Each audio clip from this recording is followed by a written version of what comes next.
eso en mis sueños. Bienvenidos una vez más a nuestro programa especial de RCR Salud. Hoy, contentos como siempre, poder darle a todos nuestros oyentes información sobre salud.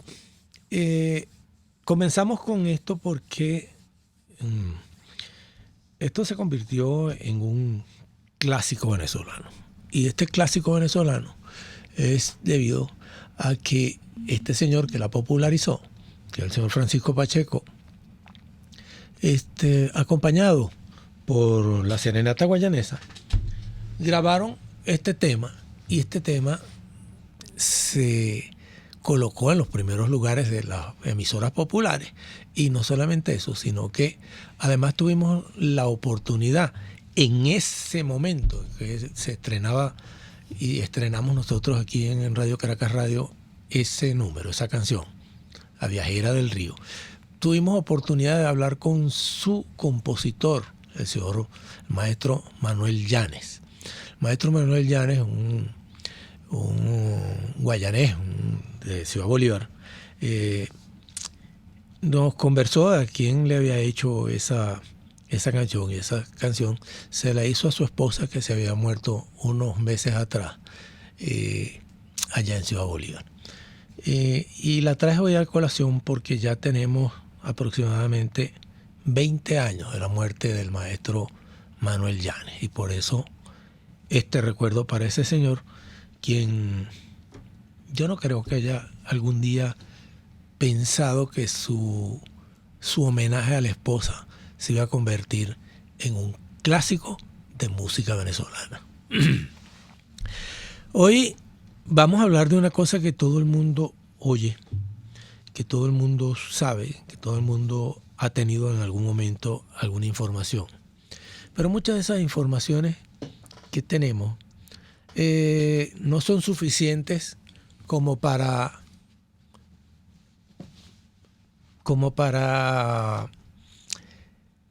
creer en muchas cosas que la gente asevera, que asegura. Y no solamente eso, que algunas veces venden de manera publicitaria y que yo creo que algunas de ellas pudieran ser tomadas como, o deberían de ser definidas como lo que ahora se llama una news fake. Una noticia falsa, pues. Entonces, yo creo que es importante que nosotros conozcamos de ciencia cierta, de la gente que sabe, que está estudiando, que está trabajando en ese tema, lo que son las células madres, cómo se van a utilizar, cuáles son las ventajas de tenerlas y de aprovecharlas. Y por supuesto, por eso tenemos dos invitados que se dedican al estudio de las células madres. Pero antes yo quería tocar un tema que, como yo siempre he dicho, no es un tema, es un tema de salud, aunque algunas veces pues la gente lo diga o crea que pudiera ser llamado un tema político, pero no lo es, porque la política también interviene en nuestra vida cotidiana, y esa vida cotidiana nos afecta a la salud. Cuando eso pasa, cuando hay una alteración en lo que nosotros hacemos, en lo que nosotros tenemos a diario por hacer, entonces algunas veces pues nos alteran nuestra cotidianidad. Por eso tenemos a la vía telefónica el profesor Pérez Hermida, Samuel José Pérez Hermida, quien está en la vía telefónica, porque nos acaban de nombrar, nos acaban de colocar, de hacer una especie de comité que va a velar, oigan ustedes, por la autonomía universitaria de todas las entidades o todas las universidades públicas, privadas y públicas venezolanas. Entonces, ¿cuál es el problema? Bueno, el problema es muy sencillo, que la persona que han nombrado como quien maneja la regente o la presidenta o la ejecutiva que va a manejar ese problema está identificada plenamente con con el gobierno, y no solamente que esté identificada con el gobierno, sino que también ha formado parte de él, que es la doctora Yadira Córdoba. La profesora Yadira Córdoba fue profesora de la Facultad de Odontología, de la Cátedra de Odontología Social Preventiva, que antes la llamamos Cátedra de Sanitaria. Y por esa razón tenemos al profesor Pérez Hermida a la vía telefónica. Profe, buenos días, muchísimas gracias por atender nuestra llamada. Queríamos pues que le diera a nuestra audiencia, que gracias a Dios contamos con unos cuantos profesores de la Universidad Central de Venezuela que nos oyen todos los domingos, y que quería pues que le diera la opinión, no solamente la suya, sino también si es posible que podamos comunicar la opinión de la Asociación de Profesores de nuestra Universidad Central de Venezuela, que es nuestra máxima representante, además nuestra máxima entidad defensora de nuestros derechos. Adelante, profe. Muy buenos días, profesor Troconi. Muchas gracias por la oportunidad y saludos cordiales a todos los seguidores de este programa, este prestigioso programa. Bueno, pues sí, ya usted lo dijo muy claramente en la introducción. Esto forma parte, sin duda alguna, de una ofensiva más por parte del gobierno, del régimen de la usurpación, que en mi opinión, pues digamos, frente a la presión, a cómo se le han venido cerrando en el contexto internacional todos los espacios, bueno, no le queda más remedio que, expresada claramente la ausencia de una voluntad negociadora, la ausencia de buscar una solución que nos siga evitando sufrimientos a toda la sociedad venezolana. Pues bueno, lo que les queda en su afán de aferrarse al poder es lo que se llama la fuga hacia adelante, ¿no? Que tiene que ver con la radicalización de sus posturas. Y evidentemente las universidades en su conjunto, y muy especialmente las universidades autónomas, desde hace 2 décadas, desde el mismo inicio de este fatídico proceso sociopolítico que hemos tenido que sufrir en el país, hemos sido una espina clavada en el costado de la revolución, y somos incómodos, somos absolutamente inmanejables para ellos, y por eso siempre han intentado de muy diversas maneras controlarnos y asfixiarnos. Y esto, que no está obviamente desvinculado de la sentencia nula e írrita que hizo el TSJ ilegítimo, que formuló el TSJ ilegítimo con respecto a la renovación de las autoridades universitarias. Bueno, esto por supuesto es una continuación de eso y una expresión adicional de esa política, ¿no? De ese afán del régimen. Nosotros no reconocemos la sentencia porque, pues digamos, es no solamente incongruente a lo interno, es eso que los juristas llaman una defecio, un mamotreto jurídico, sino que además es completamente inconstitucional, porque viola flagrantemente lo que está dispuesto en el artículo 109 de la Constitución. Nosotros desde prácticamente el día siguiente que fue publicada esa sentencia, entre comillas, la Asociación de Profesores de la UCB y prácticamente todas nuestras asociaciones hermanas y nuestra federación, la FAPUC, la hemos rechazado contundentemente. Y hemos dicho que, por supuesto, como expresión de la democracia universitaria, son necesarias las elecciones para renovar a nuestras autoridades en todos los cargos de administración académica, pero que esas elecciones tienen que realizarse de acuerdo con lo que establece el artículo 109 constitucional, es decir, respetando la autonomía universitaria y aplicando lo previsto en la ley de universidades vigente y en los reglamentos de cada una de las universidades. Nosotros no estamos dispuestos, y lo hemos dicho muy claramente, a acatar esa decisión y que se realizan elecciones bajo esos términos, ¿no? Sería muy largo explicarlo todo, pero nosotros hemos hecho pública nuestra posición, circula por las redes, en internet, todo lo que se ha dicho, y afortunadamente ha venido generándose un consenso digamos, hay una coincidencia plena en esta interpretación en la mayor parte de las autoridades universitarias y los gremios de profesores a nivel nacional, de manera que allí la decisión nuestra de defender la autonomía es muy firme. La sentencia y esta política, esta alta comisión a la cual usted hace referencia, pues obviamente desde el punto de vista táctico, uno de sus objetivos es sembrar división y distraernos en la discusión de unos elementos que no tienen que ver con los aspectos más importantes del presente, digamos, los temas realmente importantes del presente que, bueno, evidentemente son la crisis política y la crisis humanitaria compleja que está cada día profundizándose más en Venezuela como consecuencia de este modelo fracasado que nos han venido imponiendo durante las últimas 2 décadas.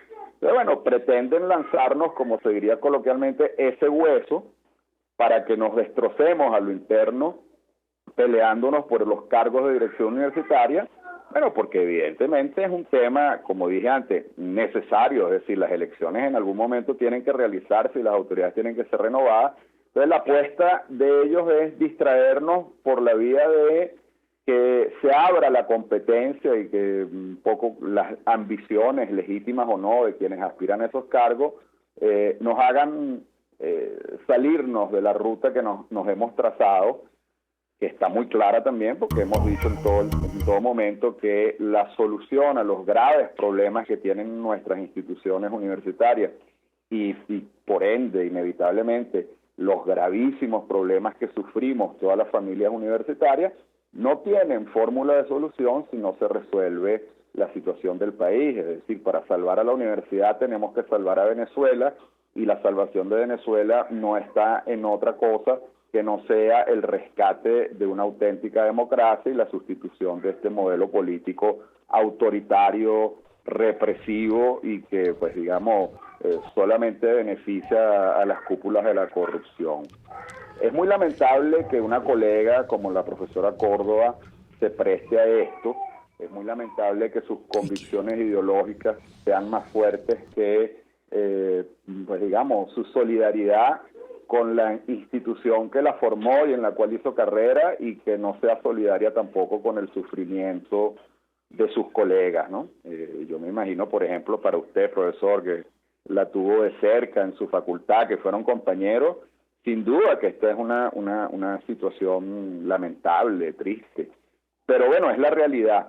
Y esa alta comisión, bueno, yo creo que en lo personal hay que observarla con cuidado y hacerle seguimiento, porque si viene en la dirección que he señalado, es decir, si no es más que una herramienta, un instrumento para intentar aplicar la sentencia nula e írrita del TCJ ilegítimo en los términos en que fue formulada, evidentemente la vamos a rechazar con toda la contundencia, con la misma contundencia que hemos rechazado la sentencia. Pero la experiencia de estos años también nos ha dicho que este movimiento hay que observarlo con cuidado porque una de sus múltiples lecturas posibles es que se trate de una especie de control de daños a lo interno que estén tratando de hacer, una especie de recomposición o la búsqueda de una salida elegante, por 2 razones en principio. En primer lugar, porque ellos piensen que, o se hayan dado cuenta, al medir, al calibrar la reacción que ha produciéndose luego de la sentencia, que les va a resultar inaplicable de la misma manera que fue inaplicable la pretensión de reformar la ley de universidades en el año 2010, que como todos recordarán, al final el difunto comandante Chávez tuvo que... Bueno, y con esto pues tenemos la posición de la Asociación de Profesores de la Universidad Central con respecto pues al nombramiento de esta nueva junta, que es la veedora, quien va a velar además por los intereses de los profesores de nuestra Universidad Central de Venezuela y de todas las universidades públicas y privadas del país.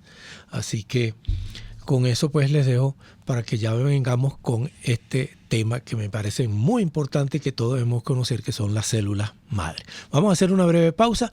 Hoy en nuestro programa especial de RCR Salud y ya venimos con muchísimo más. No se retiren. La importancia de sentirse bien en RCR Salud.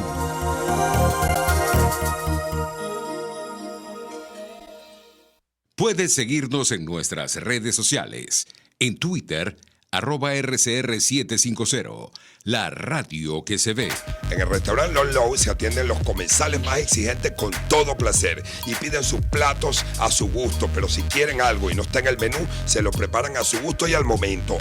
Y los jueves, viernes y sábados hay música en vivo y bailable. Come, baila y goza en Lon Low, Santa Mónica, Avenida Teresa de la Parra, calle Rufino Blanco Fombona, a la derecha después del centro comercial. No te equivoques, parece chino pero no es. Bar Restaurant Lon Low, poquito pero sabroso, pero sabroso. Una palabra bien dicha y en el momento oportuno puede hacer la diferencia. Palabras sueltas pueden no significar nada, pero juntas pueden mover el mundo. Palabras más o menos me estás dejando. Descúbralas junto a una periodista intrépida, incisiva y audaz, María Alejandra Trujillo en Palabras más, palabras más, palabras menos. Palabras más, palabras menos. De lunes a viernes, a partir de las 7 de la mañana, por RCR 750 AM. Palabras más, palabras más, palabras menos. RCR 750 AM. Porque lo bueno une.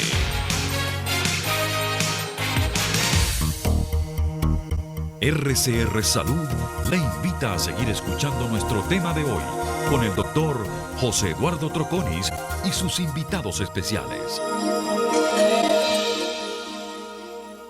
Bueno, ahora sí, y de verdad que debemos agradecer al profesor Samuel José Pérez Hermida, que nos ha dado pues la información directamente de la Asociación de Profesores. Hoy, como les contaba pues al principio, tenemos dos invitados muy importantes para nuestro programa. Pues vamos a hablar de células madre. Nuestro invitado hoy es el licenciado Carlos Ayala, quien es biólogo graduado en nuestra máxima casa de estudios, Universidad Central de Venezuela, en la Facultad de Ciencias, y dedicado pues a la investigación en el Instituto Venezolano de Investigaciones Científicas, y pertenece a una unidad que se llama Unidad de Terapia Celular en la actualidad. Y la doctora María Antonieta Méndez Rodulfo, quien es profesora de la Universidad Central de Venezuela, de la Facultad de Odontología, quien forma parte pues del equipo de la gente que está trabajando en células madre. Nosotros hemos oído hablar de células madre desde que yo creo que estaba a muy corta edad, y cuando hablo de corta edad, pues empezando en la universidad, empezamos a hablar de las células mesenquimatosas indiferenciadas de aquel entonces. Ahora no sé por qué razón dejaron de llamarlas mesenquimatosas, ahora las llaman mesenquimales. Creo que es por una traducción mala del inglés. Es como el fulano mosquito. Mosquito es en inglés, pero para nosotros es zancudo, y es porque tienen zancas, ¿cierto, profesor? Ajá. Lo agarré. Ajá, descuidado. Y venimos hace muchísimos años hablando de células mesenquimatosas indiferenciadas, que es lo que hoy en día pues se ha denominado células madre. Corríjame si me equivoco, porque quiero que realmente el contexto de lo que estamos conversando sea cierto, porque primero hablábamos de células mesenquimatosas indiferenciadas, que eran células incapaces de convertirse en cualquier momento de cualquier tipo de célula del mismo linaje, que pudieran ser reemplazados en cualquier momento, sean células formadoras de vasos sanguíneos, sean tejido conjuntivo fibroso, sea tejido conjuntivo óseo, cartilaginoso, etcétera, etcétera, ¿no? Entonces, yo quisiera saber cuándo cambiamos el término, si es que estoy equivocado, y si no es, ¿desde cuándo hablamos de células madre? Y bienvenido a nuestro programa. Muchas gracias, profesor Troconis. Para nosotros es un placer desde la unidad de terapia celular del IBIC participar en su programa. Definitivamente hay varios conceptos detrás de lo que se denomina células madre, y antes de llegar a esa definición de célula madre mesenquimatosa, o ahora célula madre mesenquimal, estromal mesenquimal, tenemos que, comenzar con la definición de una célula madre como una célula con la capacidad de generar la totalidad del organismo, lo que sería una célula madre totipotente, ¿no? Que es la que tiene la capacidad de generar un individuo de novo. Después, una célula, conforme va entrando en compromiso con los diferentes, no solamente capas embriológicas, sino su capacidad de regenerar un tipo de tejido, se va pasando de célula totipotente a pluripotente a unipotente. Y de esa manera podemos llegar a lo que es la célula mesenquimal. Básicamente, la célula mesenquimal estromal, ¿no? Es una célula que acompaña a muchísimos tejidos. Y acompaña tanto al tejido hematopoyético, está en el tejido nervioso, está en la mucosa olfatoria, y tiene esa habilidad de diferenciarse a ese epitelio o a ese tipo celular donde se encuentra involucrada. Por ejemplo, tenemos una célula mesenquimal que forma parte del nicho hematopoyético y que tiene la capacidad de acompañar y de nutrirlo durante el proceso de desarrollo y de progresión hacia la maduración de la célula hematopoyética madura. Pero también lo podemos encontrar, por ejemplo, en la mucosa dental, o la podemos encontrar también en la pulpa dental. Podemos encontrarlo en la mucosa olfatoria como parte del proceso de soporte y de comunicación entre el neuroepitelio y los sustratos que soportan a esos lugares. Ahora, definitivamente es mesenquimal. Definitivamente es mesenquimal. No es mesenquimático. Y no es mesenquimatosa. Yo creo que mesenquimatosa forma parte de esa castellanización del lenguaje, de lo que era la primera definición, que es qué significa un mesénquima. Y si nos vamos a los principios de la biología, de lo que es un mesénquima en botánica, son muchas células alargadas que forman una estructura homogénea, ¿no? Pero son siempre células que forman soporte, ¿no? Y por eso es una descripción más que todo, ¿no? Ya cuando nos vamos a la parte, animal, entonces ya es una célula que forma estroma. Y formar estroma es básicamente lo mismo. Es una célula tipo fibroblastoide, alargada, con un solo núcleo, que forma proyecciones y genera una matriz extracelular. Stem cell. Así la llamábamos. Dentro de las STEM, de las células generadoras de muchos tejidos, las estromales es solo un tipo celular, ¿no? Okay. Porque dentro de las STEM tenemos a los progenitores neurales, que no son mesenquimatosos absolutamente. Es una célula con un compromiso netamente nervioso, con la capacidad de producir, obviamente, neuronas, células gliales y células astrogliales. Mientras que la célula mesenquimal, en contraste, es capaz de producir tejido óseo, tejido cartilaginoso, tejido adiposo y, sorpresa para algunos, tejido neural, ¿no? Porque si uno la somete in vitro, atención, si uno la somete a unas condiciones especiales de cultivo, podemos tener esa potencialidad de convertirla o de diferenciarla a tejido nervioso. Me llama la atención que cuando he oído hablar a gente como usted, que trabajan en células madre, nunca hablan de tejido adiposo. El tejido adiposo no se puede formar a partir de estas células que algunas veces son tan necesarias, por ejemplo, para rellenar defectos en cicatrices, accidentes, etcétera. Justamente el tejido adiposo, en el tejido adiposo lo acompaña la célula mesenquimal. De hecho, una de las fuentes de las que estamos obteniendo en la unidad de terapia celular células mesenquimales es el tejido adiposo. Obtenerla de la cresta ilíaca, que es donde se obtiene generalmente la célula mesenquimal para los tratamientos que hacemos en la unidad de terapia celular, que es reemplazo, en fracturas que no consolidan o pseudoartrosis congénita o adquirida, utilizamos a la célula mesenquimal la hemos utilizado con mucho éxito. Células que extraemos de la cresta ilíaca, obviamente en presencia de un médico hematólogo. Cuando el caso así cumple con los criterios de inclusión, se toma esta muestra, se lleva al laboratorio, se hace un aislamiento y un cultivo sucesivo de por lo menos 3 a 5 semanas. Y estoy haciendo énfasis en esta parte porque la célula mesenquimal estromal es una célula acompañante que se encuentra en una proporción muy baja en la cresta ilíaca con la célula hematopoyética. Mientras que en el tejido adiposo se encuentra en gran proporción. Pero obviamente lo que está principalmente en el tejido adiposo no es la célula mesenquimal, es la célula adiposa, claro. Es la célula grasa.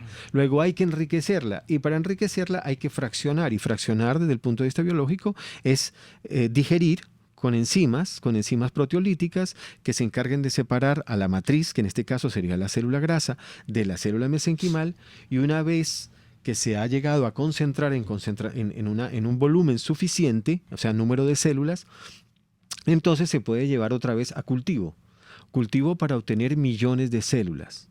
Y una vez que se tienen millones de células, entonces ya se pueden llevar al proceso, digamos, del que estamos interesados. Si estamos hablando de reconstrucción ósea, pues entonces se puede aplicar en fracturas de gran tamaño, como es lo que hemos hecho en la unidad de terapia celular, o como lo hemos utilizado también con bastante éxito en enfermedad periodontal, obviamente, donde el volumen de lesión es muy pequeño y se utilizan cantidades mucho menores de células.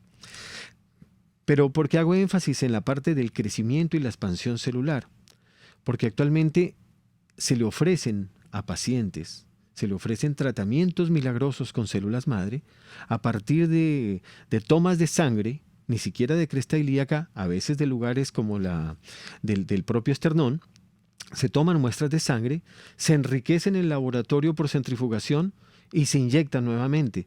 Entonces, si la proporción de células estromales mesenquimales es del 0.001% en la cresta ilíaca, uno esperaría que en lugares donde la proporción es muy baja, ese fraccionamiento parcial que se hace para inyectarlo nuevamente al paciente, realmente no se está inyectando una población celular lo suficientemente significativa para reparar ningún daño.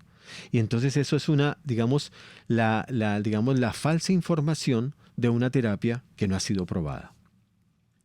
Ahora, ¿desde cuándo nosotros en Venezuela estamos trabajando con células madre? Bueno, realmente nosotros hacemos énfasis en que la unidad de terapia celular del IBIC es la única unidad que desde la unidad de terapia celular comenzó a construirse. En verdad es una preocupación de 2 investigadores del IBIC, el doctor Egidio Romano, que fue médico, director del IBIC, exdirector del IBIC, también director de Quimbiotec en su momento, y el doctor José Cardier, médico también, que fundaron la unidad de terapia celular. Sin embargo, las terapias se realizaron a partir del 2008-2009 y las primeras exploraciones que se hicieron fueron en pacientes, digamos, que se buscaron que cumplieran con criterios de inclusión como era la pseudoartrosis. Entonces hago esta breve, digamos, memoria porque en Venezuela se han publicitado muchos lugares donde se hacen tratamientos con células madre y posiblemente antes que la fundación de la unidad de terapia celular. Sin embargo, yo creo que la única, o de nuestro concepto, en nuestra opinión, la unidad de terapia celular del IBIC cumple primero con los requerimientos no solo de preparación de las células, con la interacción con las universidades nacionales, que es muy importante enfatizarlo.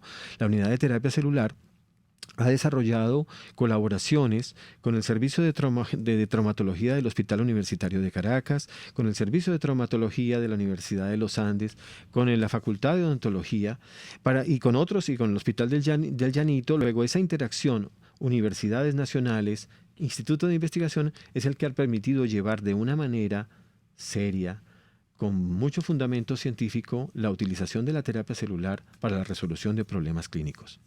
Hoy en nuestro programa especial de RCR Salud estamos conversando con nuestro invitado, la doctora María Antonieta Méndez Rodulfo y el doctor Carlos Ayala. Vamos a hacer una breve pausa porque nuestro tema de hoy es células madre. Vamos a hacer una breve pausa y ya venimos con muchísimo más. No se retiren. Mantenga un cuerpo sano con el doctor José Eduardo Troconis en RCR Salud. Puede seguir nuestra programación a través de rcr.tv, la radio que se ve. Todos los domingos, cuando caiga el sol, entre 5 y 6 de la tarde, ruedas, motores y algo más. El primer, único y más completo programa radial dedicado por entero al fascinante mundo de los motores y la velocidad. Conducido por Alberto Hidalgo Caro, el número 1 de las ruedas. Este domingo, de 5 a 6 de la tarde, no dejes de escuchar Ruedas, Motores y algo más. Por su Radio Caracas Radio, 750 AM. Moisés Naim en Efecto Naim. Hola, soy Moisés Naim desde Washington. Conéctese a rcr.tv. También nos puede seguir por @Efecto Naim en Twitter. Y estamos en Facebook y en Instagram. Y no olvide que puede disfrutar todos los contenidos del programa cuando usted quiera, suscribiéndose a nuestro canal de YouTube. Nos vemos en la radio. Los miércoles y viernes a las 7 de la noche. Solo por RCR 750 AM. RCR 750 AM. Porque lo bueno une.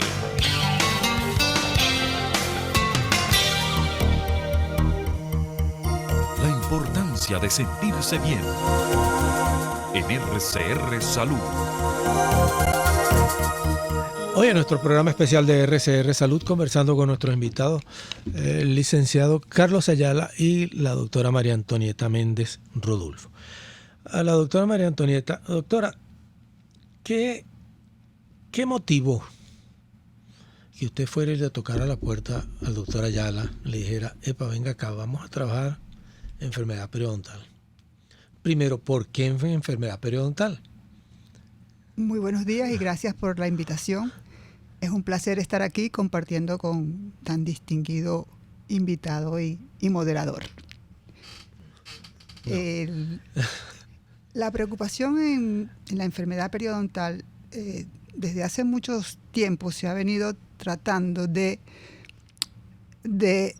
reparar o regenerar los tejidos periodontales perdidos, en este caso el hueso y el ligamento periodontal. La enfermedad periodontal es una enfermedad muy prevalente en la población humana y ella es causa o motivo de pérdida dentaria.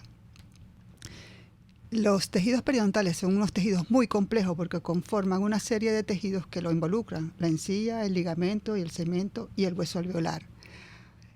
Durante mucho tiempo se usó terapias para regenerar con injertos, bien sea halogénicos, senoinjertos, autógenos, de manera de regenerar esos tejidos. Pero más que una regeneración, se obtenía una reparación o una anquilosis o una adherencia epitelial larga. En el momento en que me pongo en contacto con el doctor Ayala y el doctor Cardier en la unidad de terapia celular, a través de una consulta odontológica que vino el doctor Cardier, estuve hablando él me hablaba de lo que estaba haciendo en la unidad de terapia celular con los pacientes con pseudoartrosis, y yo le dije, oye, esto está perfecto para nosotros poder trabajar en la universidad, en el posgrado de periodoncia con nuestros pacientes que tienen enfermedad periodontal, para tratar de regenerar estos tejidos. De tal manera que establecimos esa alianza y comenzamos a hacer un protocolo para el trabajo de investigación, seleccionando un grupo de pacientes que estaban siendo atendidos en el posgrado de periodoncia, que tuvieran una serie de requisitos de inclusión. Por ejemplo, que fuera una enfermedad periodontal moderada, porque nada íbamos a hacer con una enfermedad periodontal avanzada, donde los dientes tenían movilidad grado 4 y donde no hay posibilidad de salvarlo. Sino en aquellos pacientes que tuvieran una pérdida ósea moderada, con sacos de 2 y 3 paredes, que son las paredes remanentes que le quedan al diente, de manera de que en esos defectos en forma de cráter o en forma angular se pudiese alojar esas células madre para poderlos regenerar y que tuviesen éxito. Esos pacientes tenían que estar sin medicación 6 meses antes, no ser embarazadas, no tener enfermedades sistémicas y ni una movilidad exagerada. Luego de pasar por el Comité de Bioética para aprobar el proyecto por la facultad, nos dieron luz verde para hacerlo. La primera corte fueron 5 pacientes que fueron seleccionados del posgrado, de nuestros estudiantes de la especialidad, y lo hicimos en la Facultad de Odontología en el año, a finales del 2015 y luego en el 2016. En esa oportunidad fueron 5 pacientes, tenemos un seguimiento de 2 años, 2 años y medio, donde tenemos contacto con 4 de ellos últimamente, donde se han mantenido en condiciones estables periodontalmente, puesto que están siendo mantenido su tratamiento periodontal regular cada 4 o 6 meses. Y una de ellas que la vimos el año pasado, pero este año no la encuentro, está desaparecida. Entonces, hace 2-3 semanas hicimos la primera jornada en el IBIC, en el servicio de odontología de allá del instituto, debido a las condiciones por las que estamos pasando en la facultad, porque no hay agua, no hay luz. Nos trasladamos hacia el IBIC, donde también tratamos a 4 pacientes. Ahora, y en este momento con esos 4 pacientes, ¿cuál es el futuro? ¿Qué es lo que han visto? ¿Qué los ha entusiasmado? A través de nosotros para seleccionar a estos pacientes y ver la topografía ósea, mandamos a hacer una tomografía axial para corroborar de que el defecto sea de 2 y 3 paredes y sea factible repararse. ¿Por qué no le explicamos a nuestros oyentes qué es eso? ¿Qué son las 4 paredes? O sea, ¿por qué pueden faltar solo una? Okay. Imaginemos que estamos en un cuarto y un cuarto tiene 4 paredes. Uh-huh. Si falta una pared del cuarto, la estructura de la casa no se va a caer, ¿verdad? Si faltan 2 paredes... Pero esas 4 paredes rodean en la boca, ¿a qué simulan? ¿A dónde vamos? Vamos al diente, ubiquemos en el diente, en el maxilar, en el hueso maxilar, y vemos que tiene hueso por dentro, por los 4 fuera, lados. Y a los 2 lados. Entonces, si una casa se le caen 2 paredes, pues más o menos se tambalea, pero no se cae. Si le faltan 3, pues mire, ya estamos en crisis. Y si no tiene, pues ya perdimos la estructura. Entonces, con esa tomografía tomamos la densidad mineral ósea de esos defectos en la previo al tratamiento. Y luego, en la primera corte, a los 9 meses y a los 14 meses, vimos que esa densidad mineral ósea aumentó en un porcentaje importante en esos pacientes, lo cual nos indicaba que se estaba formando un hueso allí de tipo esponjoso. Doctor, ¿y cómo miden ustedes la densidad mineral? Bueno, el aumento de esa densidad de mineral. Bueno, justamente hay una parte que es la definición de la variable imagenológica, densidad ósea, como se hace en una placa de rayos X, ¿no? Una de las, digamos, de los hallazgos que encontramos cuando hicimos el primer caso de pseudoartrosis adquirida, era un paciente de 82 años, diabético y con hipertensión, un señor que tenía además una úlcera de 360 grados en su pierna, además del problema de traumatológico. Y cuando se hizo el implante ahí, obviamente se encontraron fracturas sumamente desarrolladas, sumamente grandes, que no se habían consolidado durante todo el proceso el proceso convencional de tratamiento. Pero cuando se colocaron las células se observó, lo que usted me está preguntando, un cambio en la densidad imagenológica, que es la variable que se puede apreciar. Y no solamente eso, sino que la célula mesenquimal asociada a toda la matriz, que en ese momento eran coágulos de fibrina envueltos en microperlas de colágeno, que es lo mismo que hacemos con el grupo de odontología de la Universidad Central. Entonces, esa célula mesenquimal en esa matriz tridimensional es capaz de producir hueso, de mineralizar. Y al mineralizar, entonces obviamente le da soporte, genera las paredes que estamos necesitando para que deje de ocurrir la pérdida, la movilidad del diente, además con otras ventajas adicionales que tiene el tratamiento, que es una disminución de la inflamación.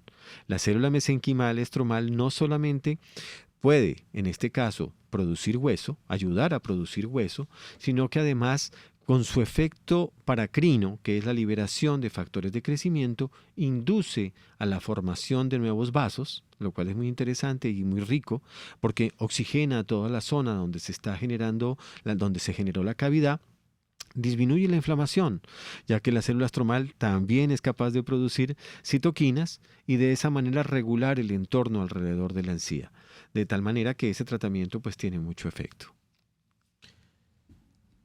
¿Qué viene ahora? ¿Qué estamos esperando? O sea, ¿qué estamos esperando? Digo yo porque yo estoy metido, yo me meto en esto como si fuera mi problema. ¿Qué es lo que estamos esperando? ¿Cuál es el cambio o cuál es el movimiento o cuál es la tecnología? ¿Qué es lo que estamos esperando para que esto se consolide, se lleve a feliz término y podamos disponer de una herramienta válida para el tratamiento de los pacientes? Bueno, fíjense, María Antonieta hizo énfasis, la doctora Méndez hizo énfasis en varios aspectos de la investigación. Nuestros protocolos, los protocolos que realiza la unidad de terapia celular, son protocolos experimentales. Ese es el primer punto y es muy importante los aspectos que ya tocó. Un diseño de protocolo con criterios de inclusión, con pacientes escogidos, con una elaboración de todo un esquema, digamos, desde el momento del diagnóstico hasta la resolución y el seguimiento del paciente. Esto, desde el punto de vista esto no es convencional. O sea, no es convencional, no es el tratamiento por excelencia. Un tratamiento con células madre es un tratamiento muy costoso, ¿no? En cualquier instancia. Es sumamente costoso, es personalizado. Luego también eso hace que los costos sean, o sea, no es el tratamiento de primera escogencia. Nosotros hablamos de pacientes, en el caso traumatológico, de pseudoartrosis congénita o adquirida. Luego son pacientes que han sufrido por lo menos 10 intervenciones del tratamiento convencional para la resolución de su problema de fractura, en el caso de ese.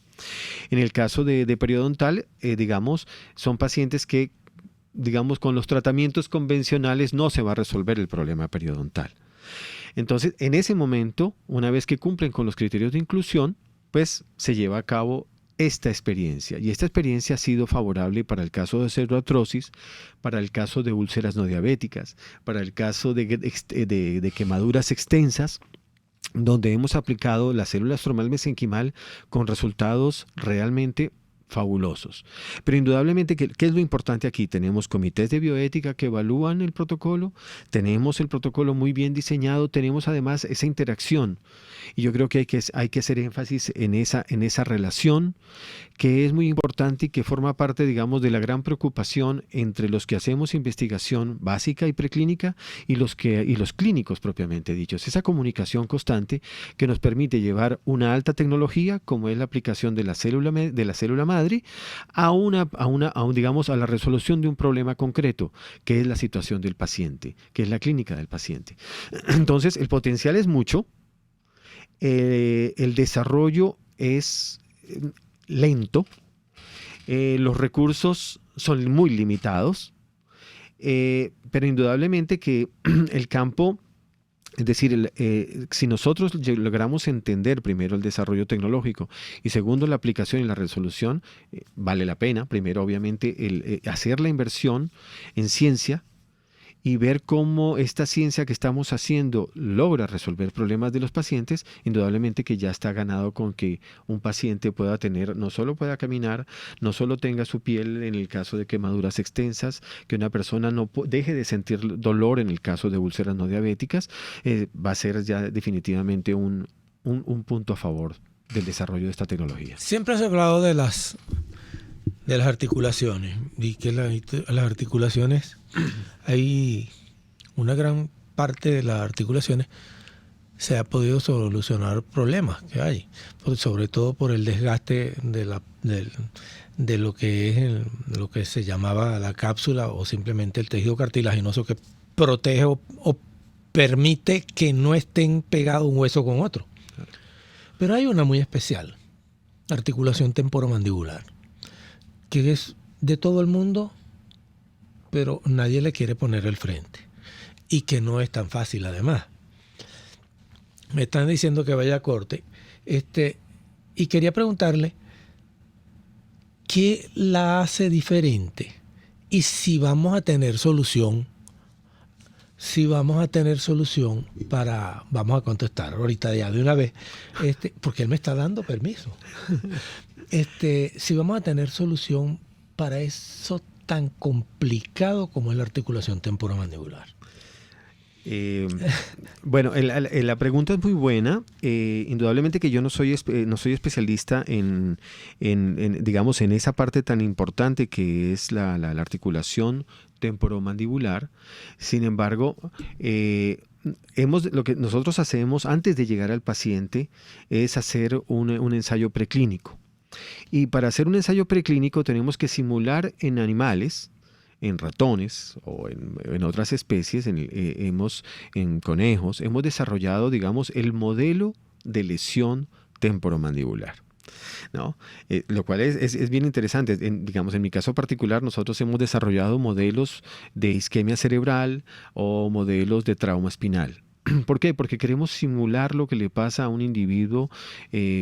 En el caso de la articulación temporomandibular, es el desgaste que sufre esa articulación en particular. Y para eso, entonces, un especialista en maxilofacial, el doctor Marcos Gómez, ha estado participando con nosotros y él desarrolló un modelo que es, bueno, obviamente, orada en ratones, la propia articulación. Y de esa manera se genera pues el modelo de manera más aguda. Y hemos colocado ahí pequeños coágulos con microperlas de colágeno de células mesenquimales estromales. Lo que estamos obteniendo ahí es una recuperación de en forma de fibrocartílago de esa pequeña, digamos, de esa zona que está sometida a una presión constante, no solamente cuando masticamos, cuando estamos hablando, cuando estamos haciendo cualquier tipo de movimiento, ¿no? Y los resultados han sido muy, muy, muy alentadores. De hecho, el doctor Marcos Gómez presentará en nuestro próximo congreso en noviembre resultados parciales de todo ese modelo animal, y esperamos en los próximos meses llevar a cabo esta experiencia ya en pacientes muy bien seleccionados. No sé si respondo a su pregunta. Sí, claro, totalmente. Lo que pasa ahora es que vamos a tener una gran cantidad de pacientes que son gente que no tiene solución a su problema, que seguramente se van a desbocar a ir a la unidad de terapia celular porque es una necesidad. Claro. Y lo que pasa es que como los especialistas en articulación temporomandibular y oclusión, debería ser un problema de todos los odontólogos y deberíamos todos conocer todo y manejar todo, pero imposible. Por eso hay endodoncistas, hay periodoncistas, hay cirujanos, ¿no? Entonces, creo que esos pacientes que antes esa articulación la tocaban y desde el punto de vista quirúrgico y la trataban de mejorar, y lo que terminaban al final era haciendo una anquilosis, porque el hueso se pegaba uno con el otro, el del temporal se pegaba con el del maxilar inferior, se anquilosaba. Sí. Entonces, lejos de solucionar un problema, se creaba uno muy serio. Entonces, ¿qué tenemos ahora?